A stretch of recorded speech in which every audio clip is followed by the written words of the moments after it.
Majina yangu ni Yatich Kangugo, chairman wa Myoot Kalenjin Council of Elders Nakuru chapter.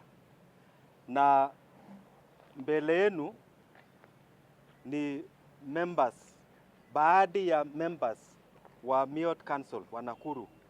Na hawa wazee wanaongea sana sana maneno ya peace.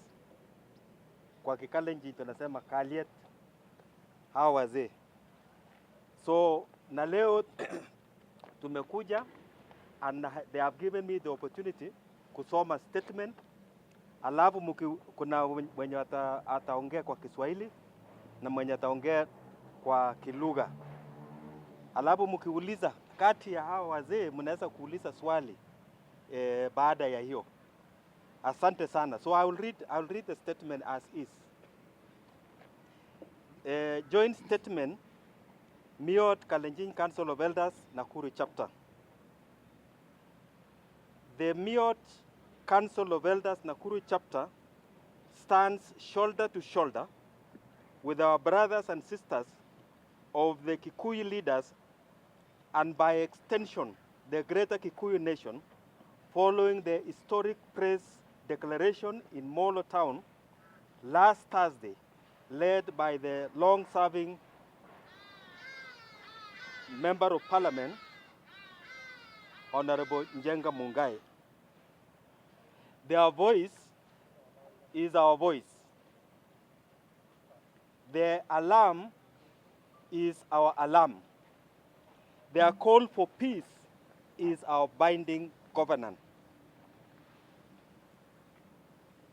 The Molo Declaration. While speaking in Molo town, a region known to have borne the heaviest scars of political conflicts, Honorable Njenga and the Kikuyu leaders delivered an unvarnished truth that political intolerance and reckless rhetoric are pushing Nakuru back to the political violence akin to the past experience. The Kikuyu leaders rightly pointed out 3 items. We have seen the national feeds are being tribalized. The political fallout at the national level is being weaponized to create dangerous fault lines between our neighbors in Rift Valley. Reckless public statements and inflammatory accusations are poisoning ethnic relations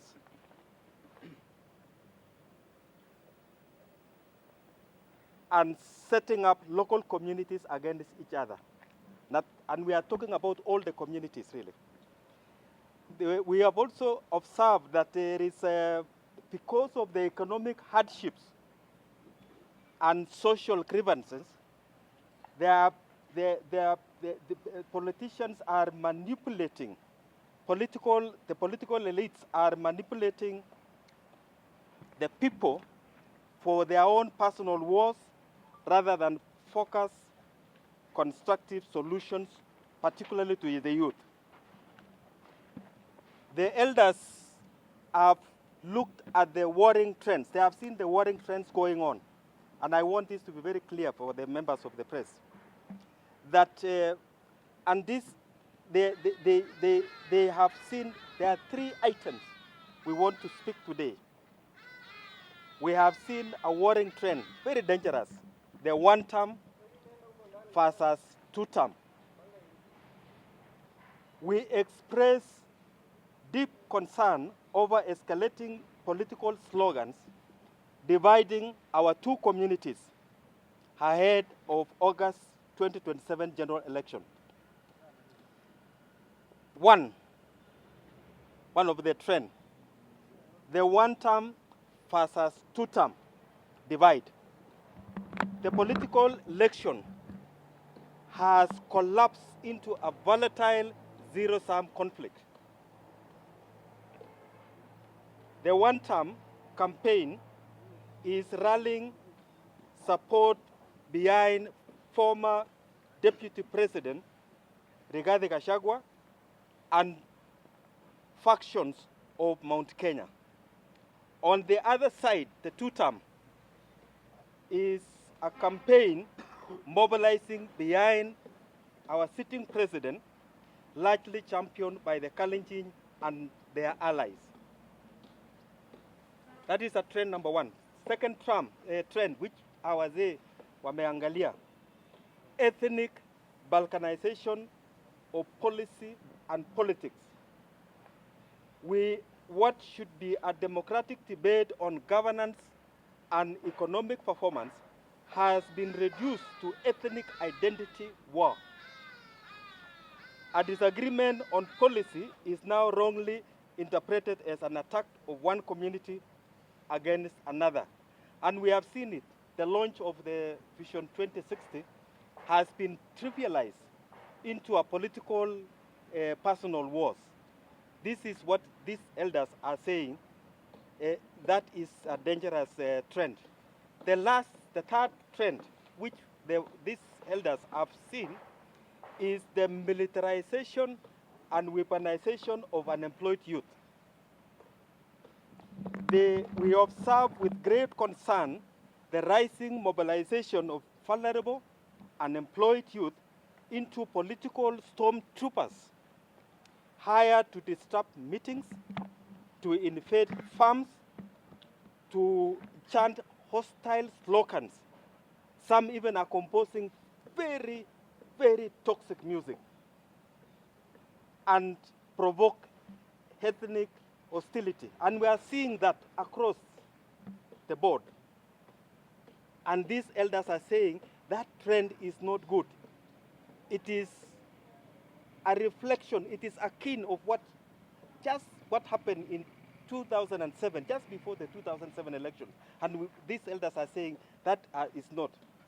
So we are saying history has taught Nakuru painful lessons. We have seen it in 1992, we have seen it in 1997, we have seen it in 2007. About what happens when national political wars are allowed to override local brotherhood. We refuse, and I want to repeat this, the elders here refuse to let 2027 become another statistic or political bloodshed. We say no. Now, you can see them. As I finish, this is the declaration of the elders. We therefore declare to Nakuru and the entire country that we reject any attempt by political actors, whether you are pro one term or pro two term, to turn Nakuru County and the entire country, by that extension, into a battleground for 2027. That is a declaration wamefanya. The second declaration, we call it Nakuru Declaration, is that we are firm that every resident of Nakuru County, Rift Valley, and even Kenya, regardless of their tribe, origin, or political persuasion, has an equal constitutional protected right to live, work, own property, vote, and prosper without any fear.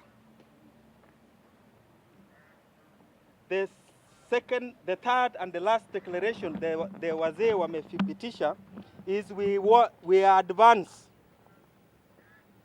the formal launching of the Nakuru Peace Accord, which was signed in 2012.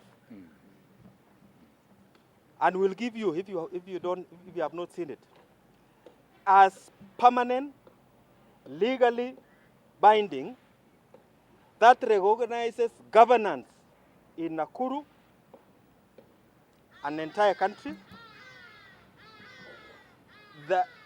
for equitable sharing of roles, resources, and peaceful coexistence. That accord is still there, and the elders are saying that accord between all communities in Nakuru County must coexist, and they must follow that accord. The call of action today, because elders wakiongea, lazima watu wasikie across the country, to political leaders, and tunasema political leaders from grassroots to the national. Hawa wenye wanatembea kila weekend juu ya magari na kutusi watu, cease or rather stop inflammatory rhetoric immediately. Tunasikia kuna wengine wazee, we have heard that there are others coming over this week to Nakuru County. We don't want rhetoric that is toxic. We ask them to measure their words. And I want to repeat this. Nakuru, for those of us who do not know, is a bouquet of all communities. It is also a political pressure cooker filled with fuel. And the toxic rhetoric is the ignition. It's going to ignite a political firestorm that neither of these leaders we are listening around will be able to even to stop. Once it starts, it is very difficult to stop. So tonight we are saying, no, we don't want those nonsense. Two, as the call of action, to the national government, to independent institutions, and particularly NICIC, and security agencies, take swift, impartial, and decisive legal action against any political actor or an inciter, regardless of their rank and political alignment. We are asking the youth, especially the Gen Zs, refuse to be used as political mercenaries or fodder for the politicians whose own children are safe and away in international schools. Let them value their lives. Value your life first. Don't attend some of those. So I just wanted, wazee wanataka, you know, wazee wa wisdom. We want to leave you with this message. I don't know whether you're in Kiswahili. I'll say it in Kiswahili. Siasa mbaya, maisha mbaya. These were the wise words of wisdom from the second president of the Republic of Kenya, the late President Daniel Arap Moi. Let us note, we have one country, we have one nation, we have one people. Let us not have leaders come and divide our people and then we clap for them. We are saying sorry. With that, I just want to welcome Kwanza kabisa majina yangu naitwa Bidii Arapto, ambaye ni former chairman ya County Council ya Nakuru na pia mwanachama wa Kalenjin Myoot, Council of Elders. Kwanza kabisa nashukuru wazee hawa siku ya leo wamekubali kuja asubuhi kama hii. Lengo yetu sisi wote ni juu ya amani. Tumekuja kuongea juu ya amani. Alafu natoa pongezi kubwa sana kwa hiyo watu ya Molo. Vile walifikiria na wakaenda wakakutana na wakatoa statement yao kuhusu juu ya amani. Unajua Molo ilikuwa ni mahali ile ilianzia ile fujo ingine ya 207. Kwa hivyo tunashukuru hawa kwa sababu wameonelea tukutane kimbele na kuchunga hiyo kitu isiweze kuendelea tena. Kwa hivyo tunapongeza watu ya Molo na tuko tayari kusaidiana kuhubiri injili ya amani. Sisi tumeumia sana mwaka wa 207. Tuliona mambo mengi ambayo ilikuwa ni mazito. So hatungekubali kurudia. Ile kitu iliponesha Nakuru siku hiyo ni wakati Uhuru na Ruto walipokutana Avra Stadium. Na wakakubaliana, wakainua mkono, wakasema hakutakuwako na fujo tena nchini. Na tangu wakati huo miaka hii yote tumekaa kwa amani bila kuona shida ya kufikiria jambo lolote. So juzi ndio hii mambo sasa imeanza kuchomoka. Na mimi mwenyewe kabisa sijawahi kuona, niko na miaka mingi sana bila kuona mtu iko na chuki, iko na kiburi, iko na kisasi, iko na ukabila kama huyu ndugu yetu Gachagua. Hii mambo yote imetokana na yeye. Kama wakati alikuwa amekuwa impeached, badala ya kuchukua hasira yote kupeleka Mount Kenya, yeye angewachia Mungu. Kumbuka sasa hata amefanya kazi ya Mungu kulipiza kisasi. Na Mungu anajua kipimo ya kisasi. Sasa ukijituweka na yako na uzuri yako na pasta kwa nyumba ambaye angemfungia breki kwamba kulipiza kisasi si kitu kizuri. Hata ameruka hapo. Juzi nimesikia akiwa Laikibia ameanza kupanga sasa huko. Sitaki huyu, yule haitakiwi, lakini jukumu ya kufuta watu na kuajiri ni electorate wenyewe. Raia ndio wataamua nani anastahili kukaa, ni nani astahili kurudi. Mimi nasikia next week ama wiki hiyo ingine atakuwa Nakuru kuja kutupanga. Na lengo yake kubwa ni kusema huyu ni mfuasi wa UDA ama mfuasi wa Ruto. Sisi hatungetaka Nakuru tuwe na hiyo kitu kama hiyo. Tumekaa na amani, tumeishi pamoja, kila mtu anaheshimiwa mahali hako na mahali anaishi. Na tunaheshimu kila mtu apige kura yake mahali anataka. Lakini sio kuja kulazimishia sisi tuweke fulani, yeye hataki fulani. Mimi najua hata wakati huu atakuja kuongea juu ya meya wetu. Na hata akikuja kuongea juu ya meya, kama amefanya kazi yake mzuri tutamrudisha. Kama amefanya mbovu ni sisi tutang'oa. Lakini si atoke kula atuambie huyu ni mbaya, yule ni mzuri, yule ni hivi. Kwa hivyo hatungetaka atuletee hiyo mambo sehemu hii ya Nakuru. Huyo mzee ambaye anaheshimika sana anaitwa Munyoro. Yeye akuja hapa aingie juu ya gari kwa Nakuru, eneza amani. Hatuna mambo mengine. Agenda yake hiyo amani. Kama anaona amekosewa na president aseme hii amekosa, nitakuja rekebisha hivi, lakini sio kukonganisha sisi. Akienda kwa mambo kama hiyo sisi iko sawa, lakini hatuwezi kuvumilia kuona tukirudi 207. Na hii ndio mambo sisi kama wazee hapa tumekubaliana, tukasema tukuje tukatae na tuunge wala ambao walianzia Molo. Na hii vujo yote huwa ilikuwa imetokea sehemu hiyo. Otherwise tunawatakia amani kila mtu ambaye iko Nakuru, aishi vile anataka, afanye biashara yake, apige kura vile anaona, lakini sio kushurutishwa na Wamunyoro. Apige, awachwe kila mtu afanye mambo yake. Yeye akuja apige siasa yake ya DCP, amalize, enda. Na asijaribu kwenda kuharibu majina ya watu. Ama kuja kususha mambo mengi ambayo haiwezi kutusaidia. So kwa hivyo hii mkutano yetu kila wakati tumekuwa tukikutana juu ya amani. So nawatakia wote amani ya Nakuru. Mimi ni mtumishi wa Mungu katika sehemu hii ya Nakuru, na mimi ni mchungaji ambao napenda amani sana. Kitu tu ninahimiza ama ninasema kwa Nakuru, watu washikilie amani. Hao wazee ambao wamesimama hapa ni wazee ambao wameshikilia amani tangu 2007. Ni watu wameshikilia amani, ni watu walisikia kitu ambao President Ruto alisema na Uhuru wakati ilikuwa Avra Stadium.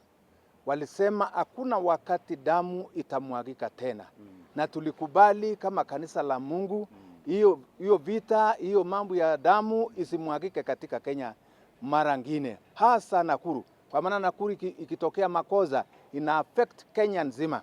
So tunasema kabila zote ambao wako katika hii Nakuru wakae kwa amani, asifuate maneno ya wanasiasa. Mwanasiasa ukifuatilia anaenda parliament peke yake, anakaa huko, anakuacha ukiumia na una kitu. So nafikiri mimi nimesema kama mtumishi wa Mungu, na nitasema wachungaji wawe macho, wachungaji wafungue macho ili aone watu wanaishi kwa amani. Mchungaji isilale. Hii ni wakati ya kuombea nchi kama wewe ni mchungaji.